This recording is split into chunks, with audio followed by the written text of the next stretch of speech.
ઉમરા વિસ્તારમાં કરોડોની ઘરફોડ ચોરીની ઘટના સામે આવી છે। ટર્નિંગ પોઈન્ટ પાસે આવેલ ઓર્નામેન્ટલ જ્વેલર્સ નામની દુકાનમાં ઘરફોડ ચોરી થઈ હતી। તો રાત્રિ દરમિયાન ઇકો કારમાં આવેલા બે ઈસમોએ આ ઘટનાને અંજામ આપ્યો હતો। દુકાનના ડિસ્પ્લેમાં રાખવામાં આવેલ 2 કિલો સોનું સહિત 1 કિલો ચાંદી લઈ તસ્કરો ફરાર થઈ ગયા હતા। તો દુકાનનું આખું શટર ઊંચું કરી કરોડોની ઘરફોડ ચોરીની ઘટનાને અંજામ આપ્યો હતો।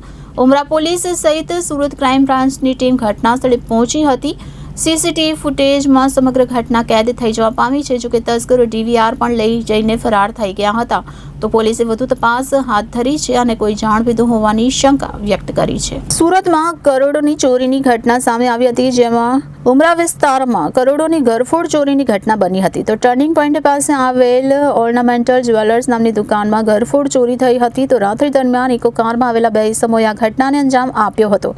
દુકાનના ડિસ્પ્લેમાં રાખવામાં આવેલ 2 કિલો સોનું સહિત 1 કિલો ચાંદી લઈ ફરાર થઈ ગયા હતા। તો દુકાનનું આખું શટર ઊંચું કરી કરોડોની ઘરફોડ ચોરીની ઘટનાને અંજામ આપ્યો હતો। તો ઉમરા પોલીસ સહિત સુરત ક્રાઇમ બ્રાન્ચની ટીમ ઘટના સ્થળે પહોંચી હતી। સીસીટીવી ફૂટેજમાં સમગ્ર ઘટના કેદ થઈ છે। જો કે તસ્કરો ડીવીઆર પણ લઈને ફરાર થઈ ગયા હતા। પોલીસે વધુ તપાસ હાથ ધરી કોઈ જાણ પીધું હોવાની શંકા વ્યક્ત કરી છે। Reporter Arvind Rathod, Janadesh news, Surat.